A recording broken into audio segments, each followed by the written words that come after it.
आज हम पहला लेक्चर देखेंगे anatomy and physiology of eyeball. तो उसमें सबसे पहले हम बात करेंगे basic structure of eyeball की।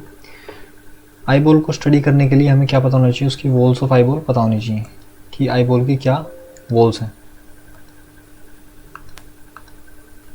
आई बॉल की वॉल क्या क्या है और उसके अंदर कौन कौन से स्ट्रक्चर्स प्रेजेंट हैं। सो जो वॉल्स हैं आई बॉल की, वो 3 वॉल्स होती हैं आई बॉल की। जो आउटर मोस्ट है, जिसको हम outermost coat of eyeball कहते हैं, protective coat of eyeball कहते हैं, वो प्रोटेक्टिव लेयर होती है। और उसके 2 कंपोनेंट होते हैं, पोस्टीरियर पार्ट जो स्क्लेरा जो कि 5.6 पार्ट बनाती है आई बॉल का, ये प्रोटेक्टिव लेयर है। और वाइट पार्ट है आई बॉल का जो कि बहुत ज़्यादा टफ होता है और प्रोटेक्शन काम करता है। इंटीरियर पार्ट होता है आउटर मोस्ट जो लेयर है उसका एक इंटीरियर पार्ट होता है जिसे हम कोर्निया कहते हैं, जो कि ट्रांसपेरेंट पार्ट है और 1/6 ऑफ आई बॉल बनाती है। अब मिडल लेयर की बात करें, इसे मिडल लेयर या फिर middle coat of eyeball भी कह सकते हैं। ये वेस्कुलर कोट है क्योंकि इसके अंदर बहुत सारी वेसल्स प्रेजेंट होती हैं। इसके अंदर एक बहुत वेस्कुलर लेयर प्रेजेंट होती है जिसके अंदर बहुत सारा न्यूट्रिशन होता है, उसको हम कहते हैं ओवियल ट्रैक्ट। अब ओवियल ट्रैक्ट के भी 3 पार्ट हो सकते हैं। जो पोस्टीरियर पार्ट है दैट इज कोरोइड, और जैसे जैसे हम कोरोइड के आगे चलते जाएंगे तो थिक होने लगता है और एक पार्ट बना लेता है सीलरी बॉडी। और सीलरी बॉडी के बीच में से एक डायफ्राग्मेटिक स्ट्रक्चर निकल के आता है जिसको हम कहते हैं आइरिस। तो अगर समराइज करें इन सब चीज़ों को तो 2 लेयर हमने पढ़ी हैं। Outer coat of eyeball जिसके अंदर जो पोस्टीरियर पार्ट था वो स्क्लेरा था, इंटीरियर पार्ट कोर्निया था। Sclera opaque part thick outer layer थी जो पोस्टीरियर 5.6 आई बॉल का आउटर कोट कवर कर रही थी, और जो कोर्निया है वो interior part 1/6 of eyeball cover कर रही है जो कि ट्रांसपेरेंट है और 7% ऑफ आई बॉल कंस्टिट्यूट करती है। मिडल लेयर पढ़ी हमने जो कि एक न्यूट्रिटिव या फिर वेस्कुलर कोट था जिसके 3 पार्ट थे। पोस्टीरियर पार्ट जिसका हम कोरोइड नाम दिया, और जैसे जैसे उसके आगे चलते थे एक थिकेंड पार्ट आ जाता जो ट्रायंगुलर पार्ट था कोरोइड के इंटीरियर में, which was known as ciliary body. और उसमें से एक बीच में से डायफ्राग्मेटिक स्ट्रक्चर निकल के आता था जिसे हम आइरिस कहते थे, और ये भी वेस्कुलर है। और इस आइरिस के बीच में जो एक होल बन जाता है उस सेंट्रल होल को हम क्या कहते हैं, प्यूपिल कहते हैं। और जितने भी हमने कोट्स पढ़े, outermost coat, middle coat, ये सब किसकी प्रोटेक्शन के लिए थे, किसके न्यूट्रिशन के लिए थे। बेसिकली हमें एक लेयर को बचा के रखना होता है जो इनर मोस्ट लेयर है जिसको हम क्या कहते हैं, रेटिना कहते हैं। उसको हम सेंसरी लेयर भी कहते हैं। और रेटिना के 2 पार्ट होते हैं, आउटर मोस्ट पार्ट जो कि पिगमेंटेड लेयर या पिगमेंटेड एपिथेलियम कही जाती है रेटिना की, और इसका बहुत ही अच्छे से स्ट्रॉन्ग रिलेशन होता है कोरोइड के साथ, यानी कोरोइड से बहुत जुड़ी हुई होती है। और जो इनर पार्ट है इसका हम न्यूरल लेयर होते हैं जहाँ पे रोड्स एंड कोन्स प्रेजेंट होते हैं न्यूरल लेयर के अंदर। ये क्या है, रोड्स एंड कोन्स क्या है, दे आर ट्रांसड्यूसर्स। ट्रांसड्यूसर का मतलब होता है कि जो एक एनर्जी को दूसरी एनर्जी में कन्वर्ट करते हैं। तो ये कैसे ट्रांसड्यूसर हैं, दिस आर फोटो रिसेप्टर जो इलेक्ट्रोमैग्नेटिक एनर्जी या फिर लाइट एनर्जी को इलेक्ट्रोकेमिकल पोटेंशियल्स में कन्वर्ट करते हैं और हमारे ब्रेन तक पहुंचाते हैं। उन पोटेंशियल्स को एक इमेज क्रिएट करते हैं। तो रोड्स एंड कोन्स को हम लाइट रिसेप्टर्स भी कह सकते हैं या फिर फोटो रिसेप्टर्स भी कह सकते हैं। अब जो हमने पढ़ा जो पिगमेंटेड लेयर है, जो 2 लेयर पढ़ी हमने रेटिना की, एक पिगमेंटेड और एक न्यूरल लेयर। तो जो पिगमेंटेड लेयर है वो किस किस पार्ट को कवर करती है, पूरा कोरोइड, उसके बाद उसका सीलरी बॉडी पूरा कवर करती है, और फिर आइरिस को मतलब इनसाइड से, आइरिस को इनसाइड से कवर करती है। लेकिन जो न्यूरल लेयर है वो पूरा कोरोइड कवर करती है, और उसके बाद एक छोटे से thin part neural layer iris तक जाती है। ठीक है। और एक जो सबसे इंपॉर्टेंट पॉइंट है वो ये है कि जो रोड्स एंड कोन्स जो कि न्यूरल लेयर में प्रेजेंट होते हैं वो पूरी न्यूरल लेयर के अंदर प्रेजेंट नहीं होते, बल्कि वो कुछ ही पार्ट न्यूरल लेयर के एक कुछ ही पार्ट में अवेलेबल है। कहाँ तक अवेलेबल है, just before the end of choroid layer, जहाँ पे कोरोइड लेयर एंड कर रही है। फॉर एग्जांपल यहाँ पे कोरोइड लेयर एंड कर रही है तो इसके नीचे ये पिगमेंटेड एपिथेलियम है, दिस इज न्यूरल एपिथेलियम। तो उससे जस्ट ये अगर यहाँ पे कोरोइड लेयर एंड कर रही है तो इसके जस्ट ये कोरोइड लेयर इसके जस्ट पीछे, हल्का सा पीछे, फॉर एग्जांपल यहाँ तक रोड्स एंड कोन प्रेजेंट होंगे, और जहाँ पे रोड्स एंड कोन्स एब्सेंट हो जाते हैं जिस पॉइंट पे, उसको हम ओरा सेरेटा बोलते हैं। तो हम यहाँ पे देख सकते हैं जो आउटर मोस्ट जो ब्लैक कलर से दिखाया गया दैट इज स्क्लेरा, कितना पार्ट बनाती है, 5.6 पार्ट बनाती है। और फिर उसी में से ही एक ट्रांसपेरेंट पार्ट बना स्क्लेरा के बाद जिसको हम कोर्निया का, जो 1/6 तो 5 बॉल बनाती है। उसके अंदर जो एक मिडल कोट था जिसको हम ओवियल ट्रैक्ट भी कहते हैं, और जिसका पोस्टीरियर पार्ट दिस इज यहाँ से यहाँ तक आप मान लीजिए इसको कोरोइड है। कोरोइड के बाद जो एक थिक ट्रायंगुलर पार्ट बनाइए दिस इज सीलरी बॉडी, और उसमें से एक डायफ्राग्मेटिक स्ट्रक्चर निकल के आया दिस इज आइरिस। और 2 आइरिस के बीच में जो एक होल बचाइए this is known as pupil. और जो सीलरी बॉडी है उनसे कुछ लिगामेंट्स अटैच होते हैं जिनको हम सस्पेंसरी लिगामेंट्स भी कहते हैं या फिर जोन्यूल्स भी कहते हैं, इनको जोन्यूल्स भी कहते हैं। और ये लेंस को पकड़े रहते हैं, सस्पेंड करने का काम करते हैं आई बॉल के अंदर इनको। और यही क्या करते हैं, जब हमें नियर और फार विजन के दौरान जो एकोमोडेशन कराता है, जब सीलरी मसल्स जो कि सीलरी बॉडी के अंदर प्रेजेंट होती हैं यहाँ पे, वो जब कॉन्ट्रैक्ट करती है या रिलैक्स करती है उससे एकोमोडेशन होती है, ठीक है। और जो ये पार्ट है this is known as vitreous body behind this eye lens. Eye lens के जो पिछले वाला पार्ट है ये विट्रस बॉडी, या फिर हम इसको, और इसको जो सेगमेंट है इसको हम, जो आई को है हम दो सेगमेंट में बांट सकते हैं, एंटीरियर सेगमेंट और पोस्टीरियर सेगमेंट। उसके बारे में पढ़ेंगे अभी आगे। तो हमने देखा कि जो होल रेटिना है वो सेंसिटिव नहीं है लाइट के। क्यों? क्योंकि एक जगह पे जाके रेटिना के अंदर जो न्यूरल लेयर है रेटिना की, एक जगह पे जाके वहाँ पे रेडोसेंट कोन्स नहीं रहते। तो इसका मतलब whole retina is not sensitive to light. और कुछ ही पार्ट रेटिना का जहाँ पे रोड्स एंड कोन्स प्रेजेंट है वो सेंसिटिव होती है लाइट की। जो आई लेंस है वो सीलरी बॉडी से किससे अटैच रहती है? वाया लिगामेंट्स, उन्होंने सस्पेंसिव लिगामेंट या फिर इनको जोन्यूल्स भी नाम देते हैं। जोन्यूल्स आप देख सकते हैं, ये सीलरी बॉडी में से एक डायफ्रेगमेटिक स्ट्रक्चर निकल गया आइरिस, और these are suspensory ligaments. This is eye lens. और ये क्या हुआ, this hole is known as pupil. So vitreous humour, aqueous humour, ये क्या है? Vitreous humour gel like material है जो कि प्रेजेंट रहता है behind eye lens. This is gel like material. और एक्वस ह्यूमर ये जेल लाइक मटेरियल ही होता है, बल्कि जेल लाइक मटेरियल नहीं होता, पानी की तरह रहता है ये एक्वस ह्यूमर। जो कहाँ प्रेजेंट रहता है? Front of eye lens. Eye lens के पीछे विट्रस ह्यूमर और आई लेंस के सामने कॉर्निया तक क्या रहेगा? Aqueous humour. तो लाइट पाथवे को हम कैसे डिनोट कर सकते हैं? सबसे पहले लाइट कहाँ पे जाएगी? कॉर्निया। कॉर्निया के बाद एक्वस ह्यूमर में आएगी, एक्वस ह्यूमर के बाद प्यूपिल, और प्यूपिल के बाद आई लेंस में जाएगी, और आई लेंस के बाद विट्रस ह्यूमर, और उसके बाद रेटिना तक जाएगी। तो थोड़ा सा बात कर लेते हैं कि जो आई बॉल का डायमीटर क्या होता है। जो एंटीरियर पोस्टीरियर डायमीटर है आई बॉल का, that is 24 millimetre. Anterior posterior, this is anterior posterior. If this is front of I and this is back of I, this is anterior posterior. Vertical diameter, this is, if we, this is vertical diameter, this is 23 millimeter, and horizontal diameter this in this plane, I think, yes, this is also 23 millimeter. Total power क्या है eye ball की? That is 62 dioptre, जिसमें से 19 dioptre, I think ये गलत लिखा हुआ है यहाँ पे, ये गलत है। कॉर्निया जो है वो देती है 40 से 42 डायप्टर, और जो लेंस है वो देती है आपका 19 डायप्टर। और जो एवरेज वेट है आई बॉल का दैट इज 7 ग्राम। और जो ऑर्बिट होती है जिसके अंदर ये सिचुएट होते हैं, उस ऑर्बिट की जो वॉल्यूम होती है, वॉल्यूम दैट इज 30 ml। और जो आई बॉल की वॉल्यूम होती है दैट इज 6 ml। और आई बॉल का वेट कितना होता है? लगभग 7 ग्राम इसका वेट होता है। आप इस इमेज के अंदर भी देख सकते हैं, जो आउटरमोस्ट पार्ट, आउटरमोस्ट लेयर है दैट इज स्क्लेरा। जो आउटरमोस्ट लेयर है ये क्या है? ये स्क्लेरा है। आउटरमोस्ट क्या है? स्क्लेरा है। और ये जैसे जैसे आगे चलती है ये इंसर्शन भी करती है कुछ मसल्स का यहाँ पे, और इसके जस्ट जहाँ पे इंसर्ट करती है रेक्टस मसल्स होती हैं, रेक्टस मसल्स। और इसके जस्ट पोस्टीरियर में थोड़ा सा इसके जस्ट पीछे यहाँ पे जो स्क्लेरा है वो सबसे थिन होती है। चलो उसके बारे में आगे बात करेंगे। तो जो स्क्लेरा है जैसे जैसे आगे चलती है ये पोस्टीरियर पार्ट बनाती है स्क्लेरा, कितना? 5.6। और जो ये आगे चली गई कॉर्निया, जो कि ट्रांसपेरेंट पार्ट है, this is whitish opaque part sclera, और ये ट्रांसपेरेंट पार्ट है कॉर्निया जो कि 1/6 बनाती है। उसके स्क्लेरा के नीचे जो मिडल लेयर है that is Oval tract. Oval tract के 3 पार्ट थे, यहाँ तक कोरोइड, उसके बाद दिस इज सीलरी बॉडी, और फिर ये आइरिस।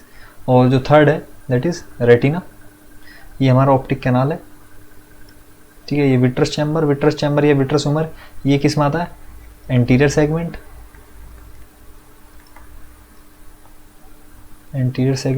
कहाँ से कहाँ तक? लेंस से रेटिना तक, दिस इज एंटीरियर सेगमेंट। और लेंस से, ये लेंस के पोस्टीरियर पार्ट से कॉर्निया तक, सॉरी दिस इज पोस्टीरियर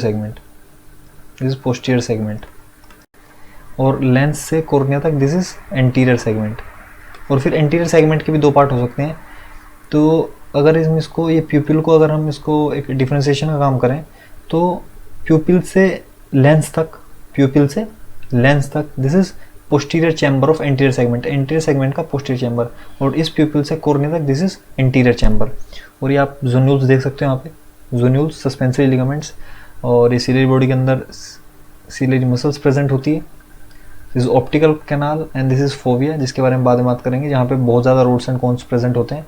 ये मैक्यूला का सेंटर होता है, ठीक है। अब बात कर लेते हैं, अब थोड़ा डिटेल में बात करेंगे इन सभी लेयर्स के बारे में। तो स्ट्रक्चर ऑफ स्क्लेरा की बात कर लेते हैं।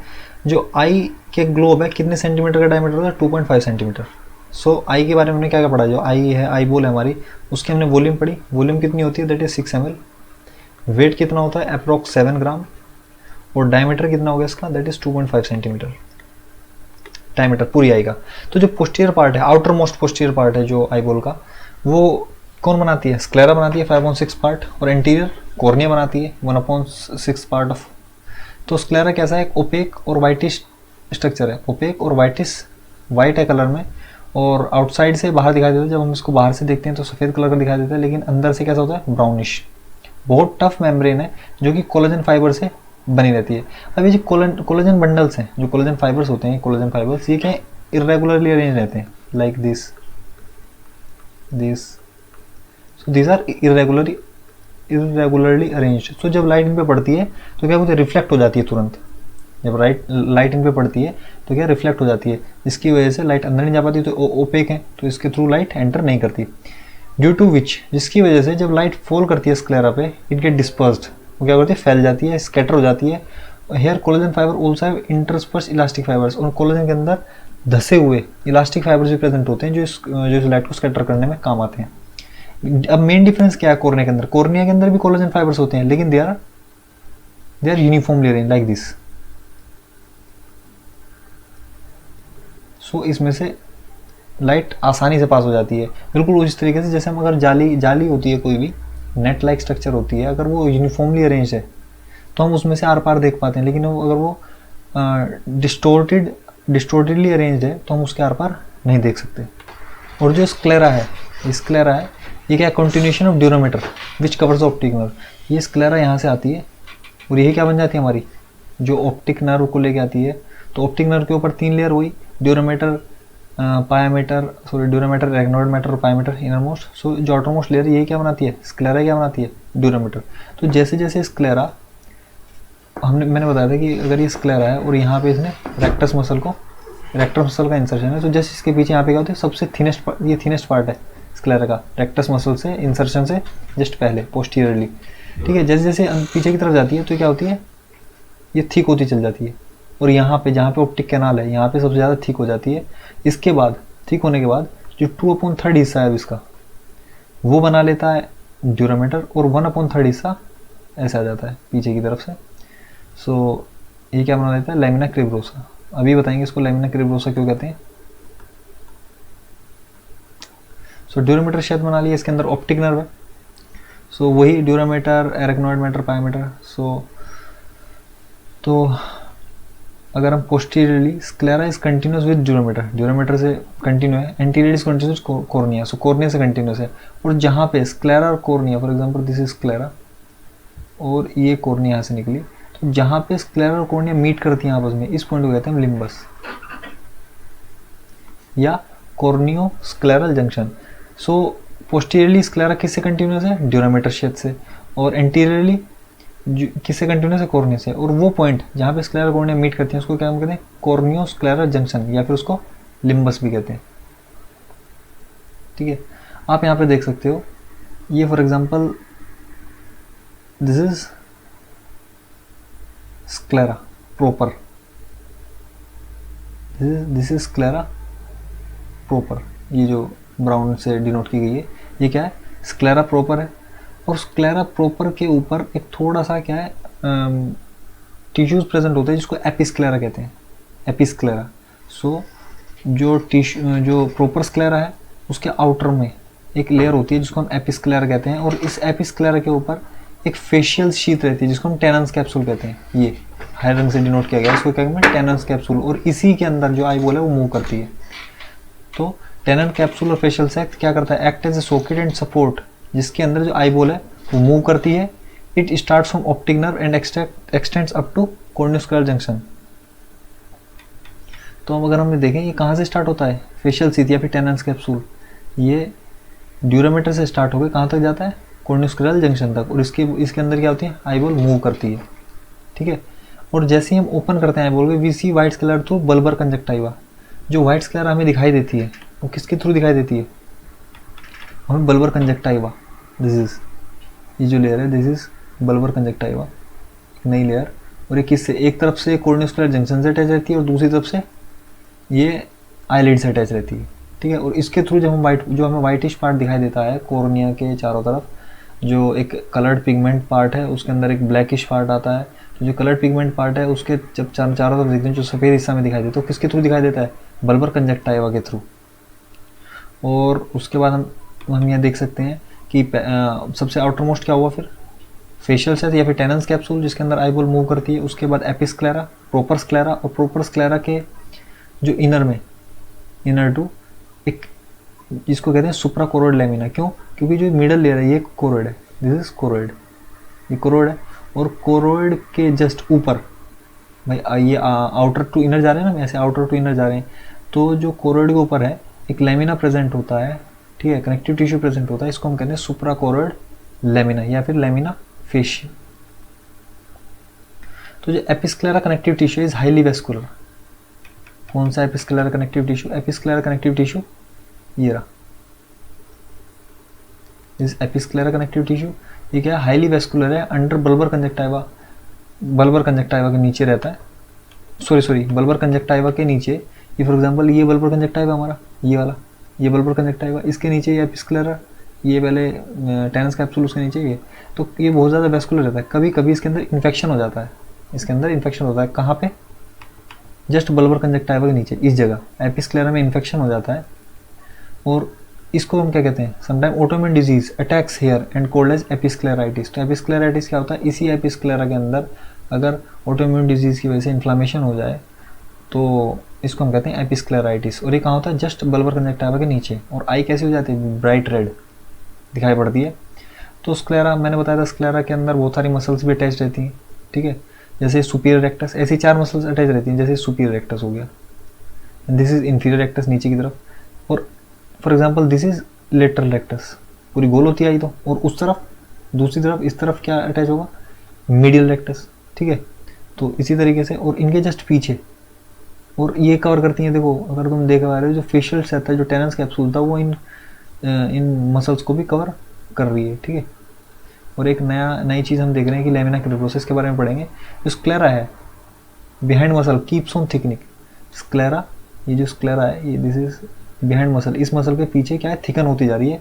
और मैक्सिमम कहाँ पे, जब इट्स ऑप्टिक नर्व, जब ये ऑप्टिक नर्व को टच करती है तो मैक्सिमम थिकनेस आ जाती है स्क्लेरा की, ठीक है।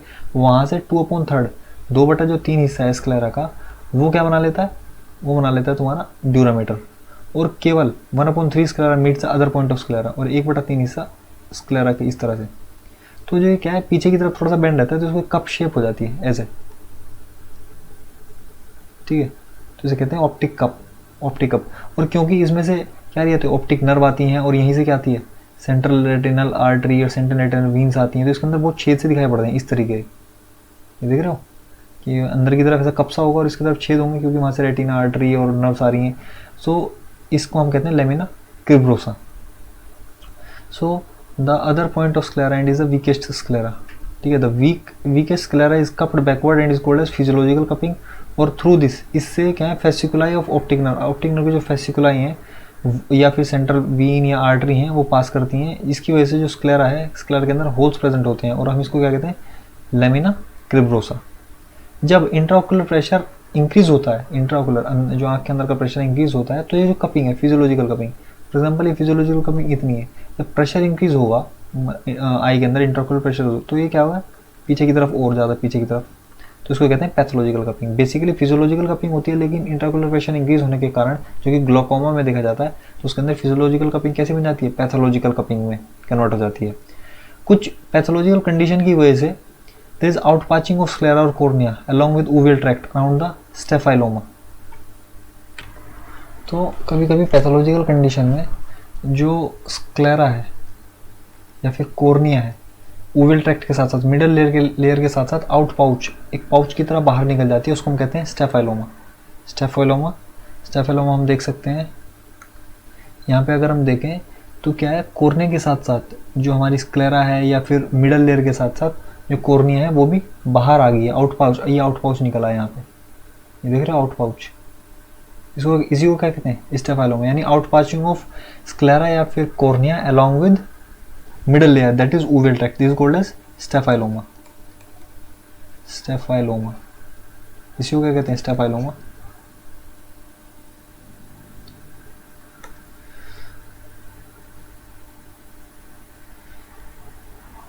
और स्क्लेरा का एक थिकेंड पार्ट है, anterior portion, thickened part in जो स्क्लेरा का एंटीरियर पोर्शन है वहाँ पे स्क्लेरा थोड़ी सी थिक रहती है, किस जगह, ये यहाँ पे थिक पार्ट है जो स्क्लेरा का, इसको हम कहते हैं स्क्लेरल स्पर, एंटीरियर पार्ट में स्पर, स्क्लेरल स्पर, जहाँ पे बहुत सारी मसल्स, सीलेरिस मसल अटैच होती है, अटैचमेंट देती है सीलेरिस मसल का, ठीक है।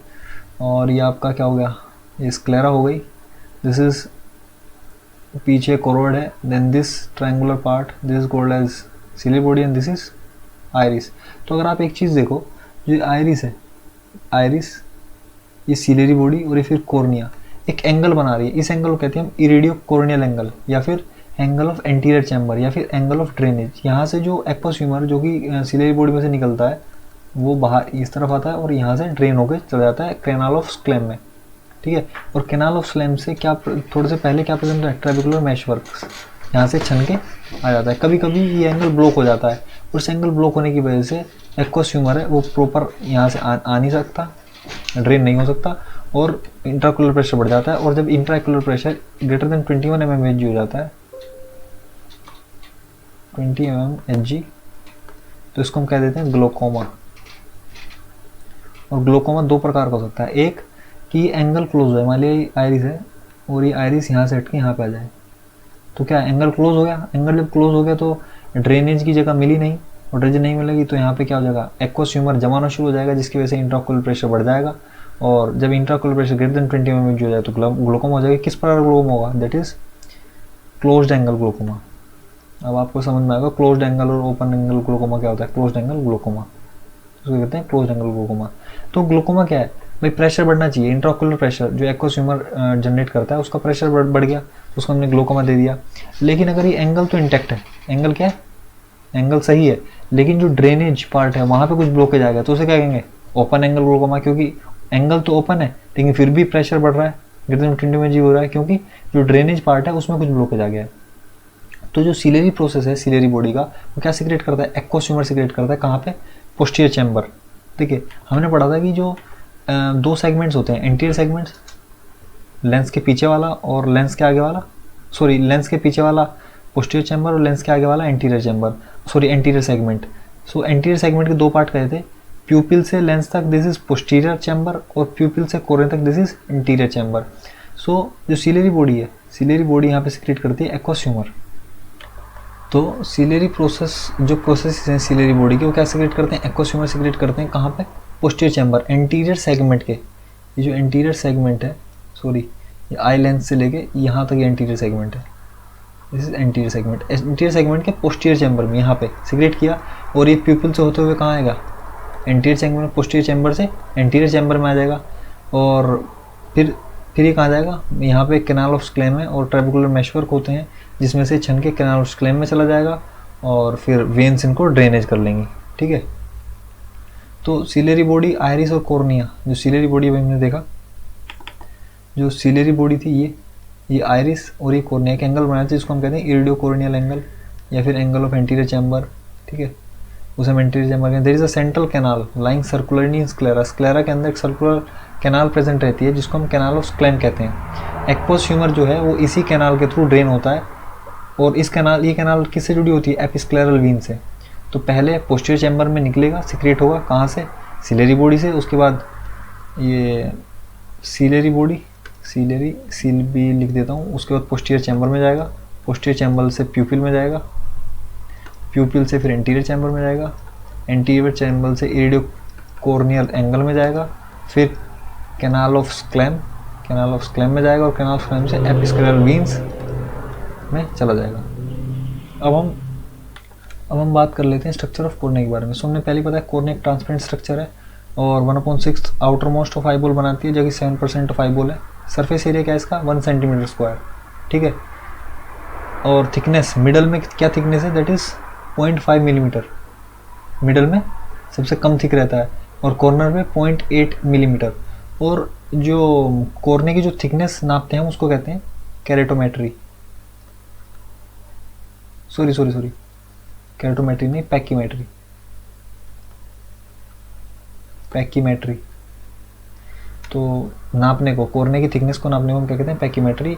और एक टर्म दी गई है CCT, central corneal thickness, and that is 540 micrometre average.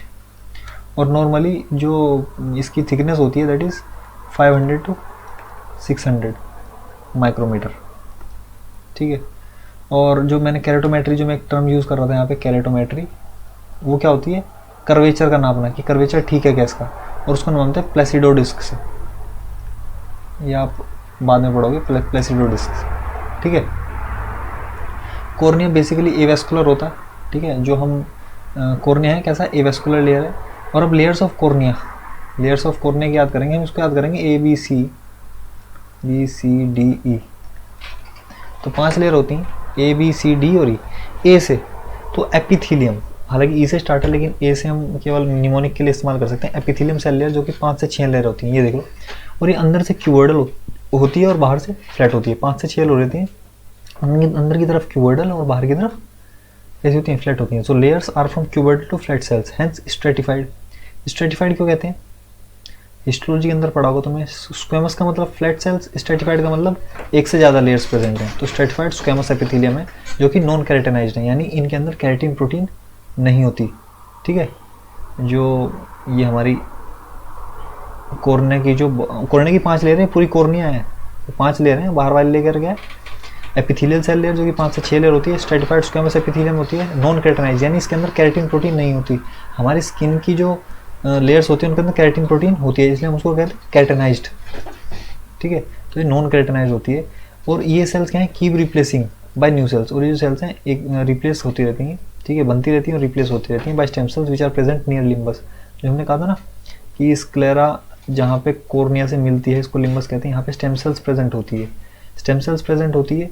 और यहाँ से स्टेम सेल्स प्रेजेंट होती है, और मेनली अगर हम स्टेम सेल्स की एग्जैक्ट लोकेशन बताएं लिम्बस पे, that is palisades, palisades of Vogt. क्या नाम दिया गया, पैलिसेड्स ऑफ वोग्ट। और ये क्या ट्रांसपेरेंसी मेंटेन करके रखती है हमारी उसकी। फ्लैट सेल्स के अंदर क्या, जो फ्लैट सेल्स के अंदर क्या होते हैं, माइक्रोवेलाइल होते हैं जो पानी को होल्ड करके रखते हैं टीयर्स से। और कोर्ने क्या कर रखते हैं, बैठ कर रखते हैं। फंक्शन क्या है कोर्ने के, ट्रांसमिशन ऑफ लाइट, लाइट का ट्रांसमिशन करवाते हैं, लाइट का रिफ्रैक्शन करवाते हैं, सेल की जो इंटीग्रिटी है उसको मेंटेन कर रखते हैं, प्रोटेक्शन का काम करते हैं।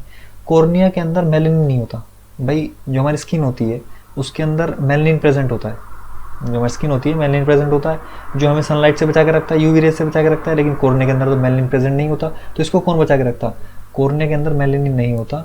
सो इट नीड्स, इसके लिए किसको क्या है, दूसरा कोई दूसरी चीज़ चाहिए जो इसको यूवी रेज से बचा सके, ठीक है। तो वो चीज़ क्या होती है कि जो न्यूक्लियस होता है एपिथेलियल सेल्स का, उनके अंदर कुछ स्पेशल ग्रेन्यूल्स होते हैं जिनको हम कहते हैं फेरेटिन, जो कि कोर्ने को यूवी डैमेज से बचा के रखते हैं, ठीक है। तो पहली लेयर पढ़ी हमने ए फॉर एपिथेलियम। अब बी से बात करेंगे, बोमेंस लेयर। ये किससे बनी होती है, कोलेजन फाइबर से बनी होती है। और हमने बात की थी जो कोर्निया होती है, जो कोर्निया के अंदर कोलेजन फाइबर्स होते हैं, दीज आर रेगुलरली अरेंज, तभी तो ट्रांसपेरेंट होती है। अगर इरेगुलरली होती तो स्क्लेरा की तरह स्कैटर कर देती लाइट को, और लाइट को अंदर नहीं जाने देती, ठीक है। तो कोलेजन फाइबर अरेंज होते हैं। और ग्राउंड टिश्यू, और ये ए सेल्यूलर होती है, इसका मतलब ये सेल से बनी, वुमेन्स लेयर सेल से बनी हुई नहीं होती। इसके अंदर कोई cells don't contain cells present नहीं होते, केवल ये मटेरियल प्रेजेंट होते हैं, जैसे कोलेजन फाइबर्स हुए या ग्राउंड सब्सटेंस हुआ, ठीक है। Collagen and ground substance are homogeneous. Homogeneous का मतलब जो इनका मिक्सचर है वो आप अलग अलग नहीं देखोगे। जैसे पानी के अंदर दूध डाल दिया तो पूरा पानी सफ़ेद सफ़ेद दिखना है, होमोजीनियस मिक्सचर है, पूरा का पूरा एक जैसा दिखाई दे रहा है।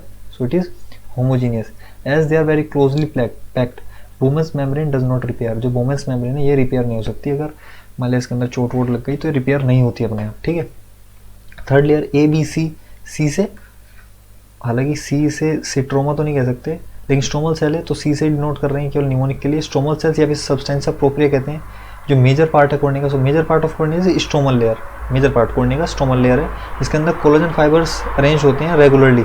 और वेरी होमोजीनियसली, जैसे पहली लेयर ऐसी होगी, दूसरी लेयर होगी जाली की तरह। तो जाली में से हम देख सकते हैं, नहीं देख पाते हैं, क्यों? क्योंकि वो बिल्कुल रेगुलरली अरेंज रहता है। और in between lamina there are fibroblast cells, इनके बीच में फाइब्रोब्लास्ट सेल्स प्रेजेंट होती हैं जिनको हम केराटोसाइट्स कहते हैं। So what are keratocytes in eye? Keratocytes in eye are fibroblast cells, ठीक है, between these lamina, stromal cells के अंदर, स्ट्रोमल लेयर के अंदर, जो कि सबसे बड़ी लेयर होती है हमारी कोर्निया की। कोलेजन फाइबर्स बहुत थिन होते हैं और जो वेवलेंथ होती है लाइट की उससे भी कम थिन होते हैं, जिसकी वजह से ट्रांसपेरेंसी मेंटेन रहती है, ठीक है। और ये लेयर होती है डिहाइड्रेटेड, क्यों?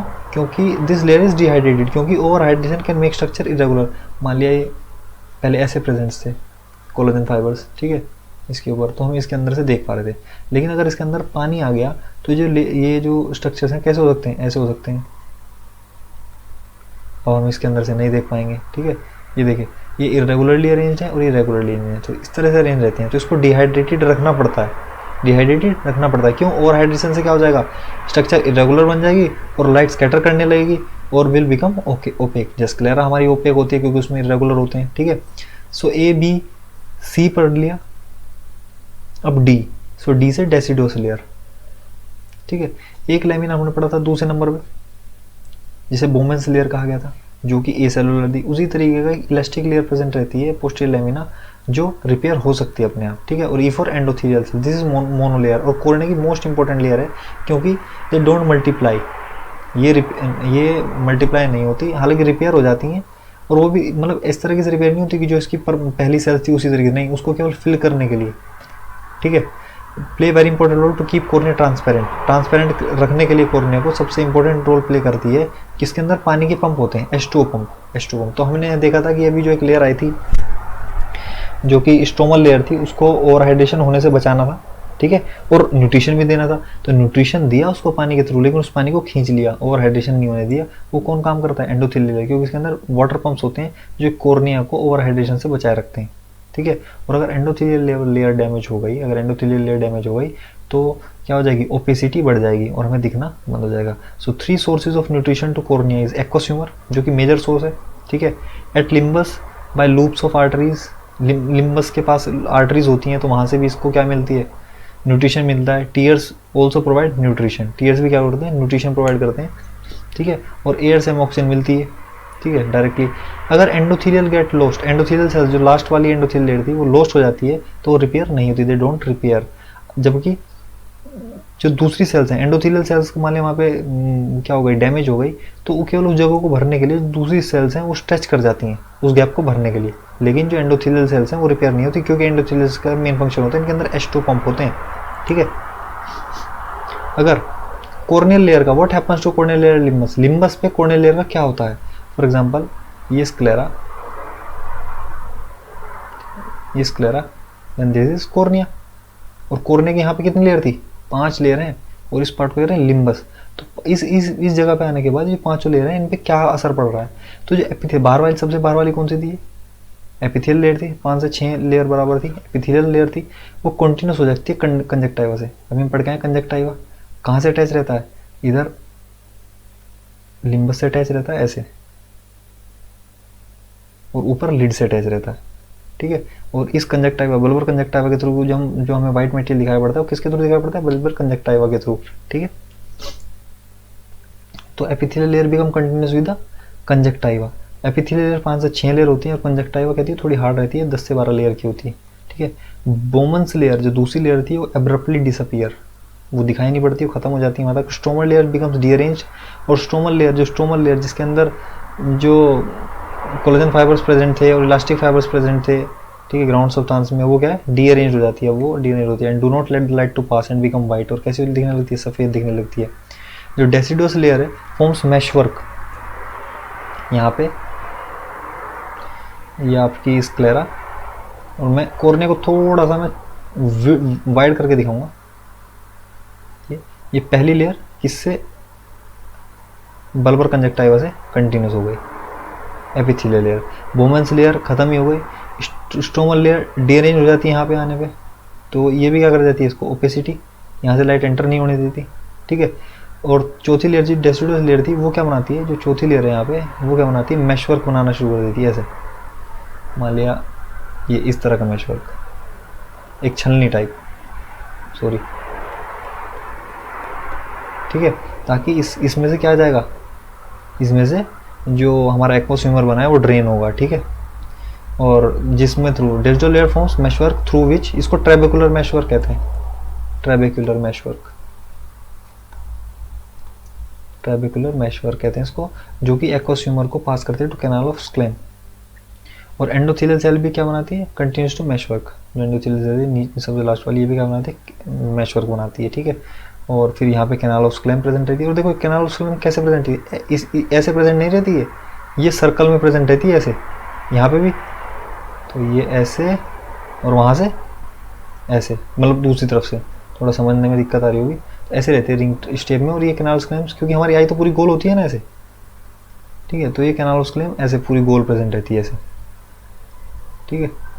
और फिर ये किससे अटैच रहती हैं, एपिस्क्लेरल वीन से अटैच हो जाती हैं। और यहाँ से हमारा मेशवर्क के थ्रू छन के कैनाल ऑफ स्क्लेम में चल जाता है एक्वस ह्यूमर बाहर से, और फिर एपिस्क्लेरल वीन्स इनको ड्रेन कर लेती हैं।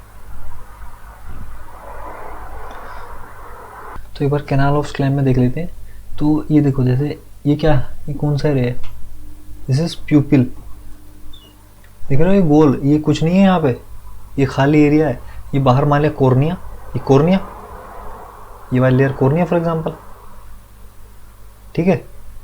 और जो ये हमारे को कलर्ड स्ट्रक्चर दिखाई देती है, ये आइरिस है, देखो आइरिस पूरा डायफ्राग्म है, बीच में से खाली रहती है ऐसे, ठीक है। और बिल्कुल जस्ट ये क्या है, इसको क्या कहते हैं, प्यूपिल, ये जो हम ऐसे बना रहे थे ना इसको, सॉरी यूँ यूँ, इस जगह को जो बता रहे थे हम, देखो ऐसे सर्कल में प्रेजेंट रहती है ये प्यूपिल। और यहाँ पे ना कुछ फोल्ड्स प्रेजेंट रहते हैं ये आइरिस के, इनको हम कोलरेट बोलते हैं इनको, ठीक है। लेकिन कैनाल की बात करते हैं, तो स्क्लेम ऑफ कैनाल क्या बताई थी मैंने, अगर ये हमारा कॉर्निया, ठीक है, तो इस कॉर्निया पे यहाँ पे ये स्क्लेरा है, मान लिया ये स्क्लेरा थोड़ा मोटा करके बता दिया मैंने। तो यहाँ पे कैनाल ऑफ स्क्लेम ऐसे गोल किसके चारों तरफ होगी, देखो जहाँ से आइरिस स्टार्ट हो रही होगी, आइरिस यहीं से तो स्टार्ट होती है, ये तो स्टार्ट होती है आइरिस, तो आइरिस यहाँ से स्टार्ट हो रही है, और आइरिस के चारों तरफ क्या है, ये कैनाल ऑफ स्क्लेम, ये वाली हरी हरी, और फिर ये वीन्स से अटैच रहती है, और इसमें से एक्वस ह्यूमर आता है, ये ट्रेबेकुलर मेशवर्क मान लो इसको, और वहाँ से फिर वीन्स इसको ड्रेन कर लेती हैं।